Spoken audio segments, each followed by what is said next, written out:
Hello everyone, digital logic ডিজাইনের আজকের লেকচারে আমি ফজর আলী ফ্রি সিসি লার্নিং চ্যানেলের পক্ষ থেকে সবাইকে জানাচ্ছি স্বাগতম। আজকে আমরা একটি গুরুত্বপূর্ণ টপিক, সেটা হচ্ছে এক্সঅর গেট, মানে এক্সক্লুসিভ অর গেটের এ টু জেড সবকিছু আলোচনা করব। তো প্রিভিয়াস লেকচার অলরেডি কিন্তু আমরা অ্যান্ড, অর, নট, দেন হচ্ছে নর এবং ন্যান্ড, এই সকল গেটের এ টু জেড ইতিবৃত্তান্ত সবকিছু আলোচনা করেছি।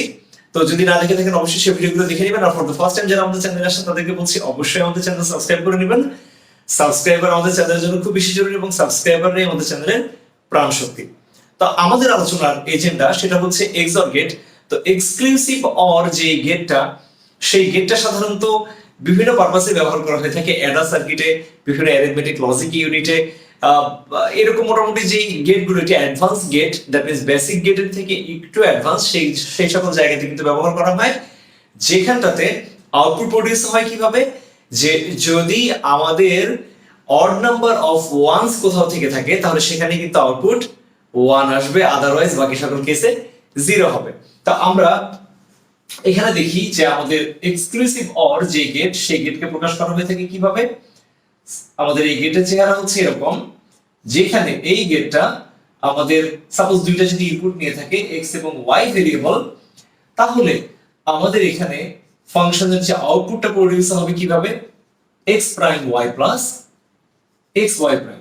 নরমালি দেখে মনে হচ্ছে যেন এন্ড এবং ইনভার্ট এবং অর সবগুলোর কম্বিনেশন করে একটা রেজাল্ট আসছে। হ্যাঁ, এক্স্যাক্টলি এই সকল যে ঝামেলাদায়ক যা কিছু দেখতে পাচ্ছি তার সবকিছু মিলিয়েই আমরা বলবো যে এই ফাংশনটা এক্স এবং ওয়াই এর এক্সক্লুসিভ অর প্রডিউস করছে, যেখানে আমরা যে কোনো ভ্যালু নিয়ে যদি টেস্ট করে দেখি তাহলে আমরা বলতে পারি, আমরা কিন্তু একটু আগে বলেছি, যদি আমাদের অড নাম্বার অফ ওয়ানস থেকে থাকে কোনো জায়গাতে, এই যে দেখতে পাচ্ছি বিজোড় সংখ্যক 1, তাহলে এখানে আউটপুট আসবে 1, এখানেও বিজোড় সংখ্যক 1 1, বাকি যত কিছু দেখি না কেন এটা কিন্তু ইভেন নাম্বার অফ ওয়ানস, এই জন্য 0, এখানেও কিন্তু ইভেন নাম্বার অফ ওয়ানস, তার মানে এখানেও হচ্ছে 0 প্রডিউস হবে।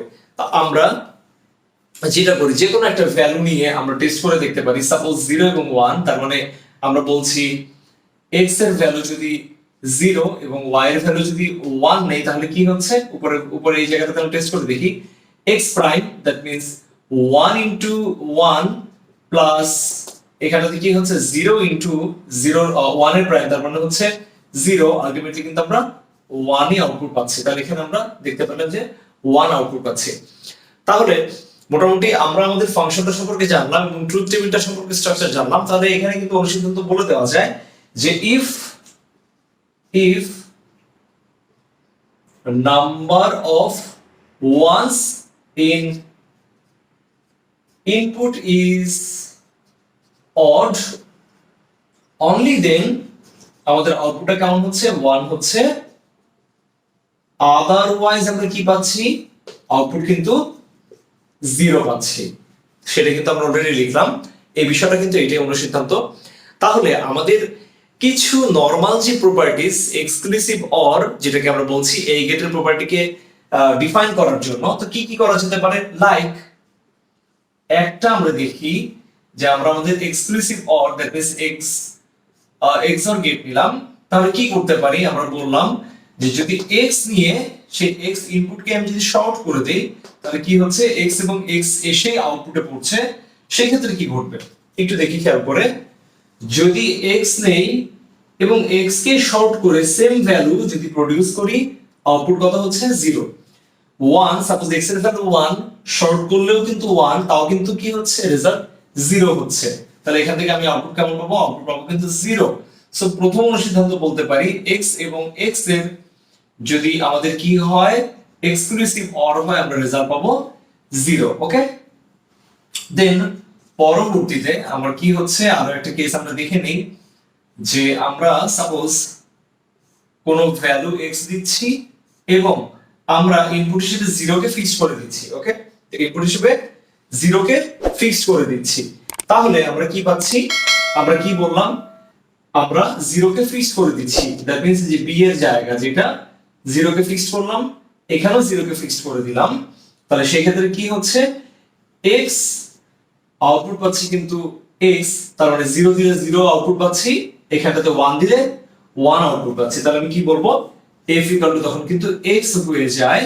তাহলে ব্যাপারটা কেমন, যে x এবং যদি জিরোর এক্সক্লুসিভ অর হয়, রেজাল্ট আমি কি পাচ্ছি, x পাচ্ছি।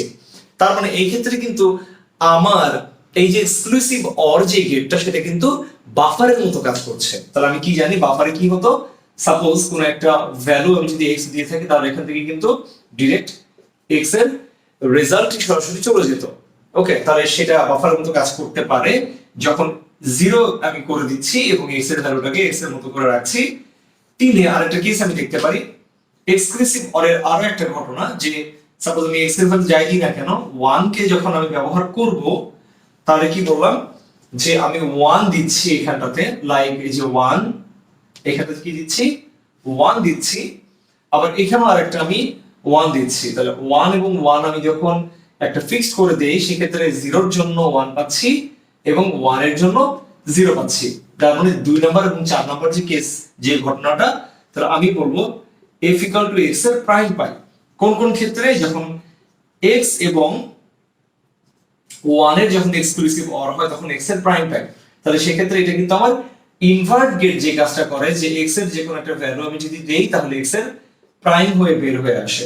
সুইচ যেভাবে কাজ করে ঠিক সেরকম ভাবে আমি বলবো যে আমাদের এই ক্ষেত্রে এক্সক্লুসিভ অরটা ইনভার্টারের কাজ করছে। ওকে, তাহলে আমরা এই মোটামুটি আমাদের যে তিনটা কেস সেটা আমরা দেখলাম। তো আরো একটা ঘটনা সেটা হচ্ছে যে আমি যদি বলে নেই যে x এবং যদি x এর প্রাইম, ওকে, x এবং x এর প্রাইম যদি থেকে থাকে আমাদের হাতে, লাইক যে কোনো একটা ভ্যালু আমি ধরে নিলাম x এবং x এর প্রাইম যদি হয় আমি কি পাচ্ছি, 1 পাচ্ছি। আবার এখানে যদি x 1 হয়, x এর প্রাইম যদি হয় কত পাবো, 1 পাবো। তাহলে আমি বলছি x এবং x এর প্রাইম যদি হয় আমি 1 পাবো। তাহলে এই যে চারটা প্রপার্টি, এই চারটা প্রপার্টি কিন্তু খুবই গুরুত্বপূর্ণ। আর লাস্টলি আমি চাইলে 5 নম্বরে আরেকটা বিষয় দেখতে পারি, সেটা হচ্ছে যে লাইক x এর আরেকটা x এরকম ভাবে যদি আমি n নাম্বার অফ, এরকম কি হলো, n নাম্বার অফ ভেরিয়েবল আমি দিলাম, তাহলে সেই ক্ষেত্রে n নাম্বার অফ x যদি দেই তাহলে অলরেডি কিন্তু উপরে আমি একটু প্রমাণ করেছি x এবং x যদি হয়, এখান থেকে আমি কি পাচ্ছি, 0 পাচ্ছি। আবার এখানে x এবং x এটা কি হলে XOR হলে কি পাচ্ছি, 0 পাচ্ছি। পরবর্তীতে তাহলে আমি কিন্তু এটা জানি যে 0 এবং 0 যদি আমি পেয়ে যাই, দুইটা 0 যদি হয় তাহলে তার XOR কি হবে, 0 হবে। তাহলে 0 এবং 0 মাঝখানে কিন্তু XOR চিহ্নটা রয়ে গেছে। ফাইনালি আমি আউটপুট কি পাবো, 0 পাবো। তাহলে আমি বলবো যদি এখানটাতে জোড় সংখ্যক যদি হয়ে থাকে ভেরিয়েবল, সেই ক্ষেত্রে আমি রেজাল্ট পাবো 0। আর যদি অড নাম্বার হয়ে থাকে তাহলে ব্যাপারটা কেমন, সাপোজ এখান থেকে তো আমি 0 পাচ্ছি, সেই সাথে আমার এর সাথে আরো একটা এক্সট্রা x রয়ে গেছে। তাহলে আমি ফাইনালি যাই পাবো না কেন, সবটা 0 পাবো। আর এখান থেকে এক্সট্রা একটা x এর সাথে 0 XOR হবে, x এর সাথে 0 XOR হবে। তাহলে আমি রেজাল্ট কি পাবো, x পাবো। রেজাল্ট যদি x পাই তাহলে সেক্ষেত্রে আমার কি ঘটনা ঘটছে, যদি অড হয় তাহলে বলবো আমি রেজাল্ট পাবো x। এখন আমরা যেটা করব, মোটামুটি এই যে আমি প্রপার্টি গুলো বললাম, এই প্রপার্টি গুলো সাধারণত কম্পিটিটিভ যে এক্সাম গুলো আছে সেই এক্সাম গুলোতে কিন্তু আসার জন্য খুবই গুরুত্বপূর্ণ। কারণ যত দিন যাচ্ছে ততই কিন্তু আমাদের কম্পিটিটিভ এক্সাম গুলো খুব বেশি ডিফিকাল্ট হচ্ছে। কারণ বেসিক যে প্রবলেম গুলো ছিল সেগুলো এখন আগে সবাই সলভ করতে পারে, কিন্তু এখন প্রবলেম গুলোর লেভেল অফ ডিফিকাল্টি কিন্তু বেড়ে যাচ্ছে। সো এখন কিন্তু এইরকম জটিলতা দিতেই পারে, সেক্ষেত্রে কিন্তু আমাদেরকে প্রস্তুত থাকতে হবে। তো যাই হোক, এখন আমাদের বুলিয়ান অ্যালজেব্রার সাথে সম্পর্কিত যে প্রপার্টি গুলো আছে সেগুলো দেখে নিই। তো XOR গেটের জন্য যে বুলিয়ান অ্যালজেব্রার প্রপার্টি গুলো আছে সেগুলো দেখি। ফার্স্টে আমরা আইডেম্পোটেন্ট দেখছি। তো আইডেম্পোটেন্ট কি বলছে, যে সাপোজ কোন একটা ভেরিয়েবল a এবং তারই যদি XOR করা হয়ে থাকে, ফাইনালি যদি a আসে, a ফিরে আসলে বুঝবো সে হচ্ছে আইডেম্পোটেন্ট প্রপার্টি গ্রহণ করছে। তাহলে আমি কি পাবো এখান থেকে পাবো a into a prime plus, পরবর্তীতে কি হচ্ছে a প্রাইম ইনটু a। তাহলে আমি অলরেডি জানি এটা গুণ করলে বুলিয়ান অ্যালজেব্রা অনুসারে এটা হচ্ছে 0 প্লাস 0। তাহলে আলটিমেটলি আমি কি পাচ্ছি, 0 পাচ্ছি। তাহলে আমার কি পাওয়া উচিত ছিল, আইডেম্পোটেন্ট হওয়ার জন্য a, কিন্তু আমি a পেলাম না। তাহলে কি করব, এইটা আইডেম্পোটেন্ট প্রপার্টি গ্রহণ করছে না। ওকে, দেন পরবর্তীতে কমিউটেটিভ প্রপার্টি বলছে যে ভেরিয়েবলকে কি করতে হবে, কমিউট করতে হবে। দ্যাট মিন্স a এবং বি এর এক্সর যে রেজাল্ট আসবে আমার কি বি এবং এর এক্সর এর রেজাল্ট সেম হবে। তাহলে এখানে কি পাচ্ছি, এখান থেকে পাচ্ছি এ prime B plus A B prime, এখান থেকে পাচ্ছি B prime A plus B A prime. তো ভালো মতো আমি একটু যদি বোঝার চেষ্টা করি, এটা আসলে একই এ প্রাইম বি, আর এটা যেভাবে লিখি না কেন দুইটা আসলে মানগত হবে একই জিনিসই নিয়ে আসবে। আর পরবর্তীতে অ্যাসোসিয়েটিভ প্রপার্টি বলছে অ্যাসোসিয়েশনের জন্য কি দরকার হয়, দুই এর বেশি ভেরিয়েবল, তারপরে তিনটা ভেরিয়েবল হলেই অ্যাট লিস্ট আমরা অ্যাসোসিয়েশনে কাজ করতে পারবো। সেক্ষেত্রে কি করা যায়, এ এক্সর বি এক্সর সি এবং পরবর্তীতে এ এক্সর বি এক্সর সি। তাহলে আমি ধরে নিচ্ছি এই কাজটা করার জন্য আমার কি করতে হবে, আমি এটা বলে নিই যে কমিউটেটিভ, হ্যাঁ এটা কমিউটেটিভ রুলস ফলো করছে, এটা বলবো ইয়েস।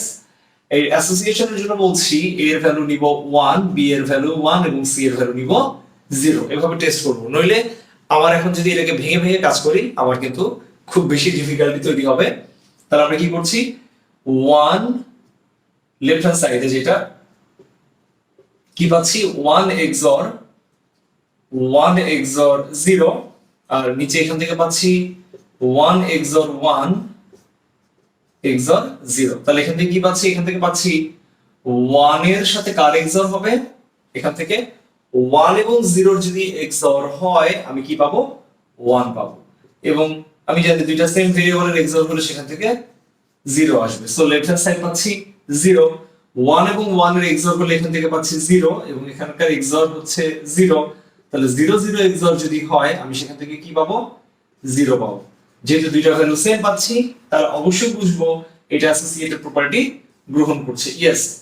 তাহলে এখন ঘটনা কি দাঁড়াচ্ছে যে আমরা এটাই বুঝলাম যে বুলিয়ান অ্যালজেব্রা অনুসারে আমাদের যে আইডেম্পোর্টেন্ট প্রপার্টি শুধুমাত্র গ্রহণ হচ্ছে না, কিন্তু এক্সর আমাদের অ্যাসোসিয়েটিভ এবং আমাদের যে কমিউটেটিভ প্রপার্টি এই দুটো প্রপার্টি কিন্তু খুব ইজিলি গ্রহণ করে।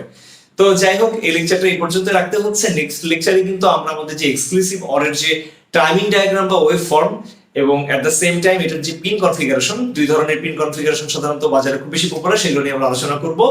তো আশা করা যায় যতটুকু আলোচনা করেছি তা আপনারা বুঝতে পেরেছেন। তো যদি ভিডিওটি ভালো লেগে থাকে অবশ্যই ভিডিওটি লাইক করবেন, শেয়ার করবেন, আমাদের চ্যানেলটা সাবস্ক্রাইব করে রেখে বেল আইকন প্রেস করে রাখবেন যেন যে কোনো ভিডিও আসলে খুব ইজিলি আপনারা এগুলো নোটিফিকেশন পেয়ে থাকেন। নেক্সট লেকচারে আমরা এর পরবর্তী অংশ নিয়ে আলোচনা করব। ততক্ষণ পর্যন্ত ভালো থাকবেন, সুস্থ থাকবেন। আজকের লেকচার এই পর্যন্ত।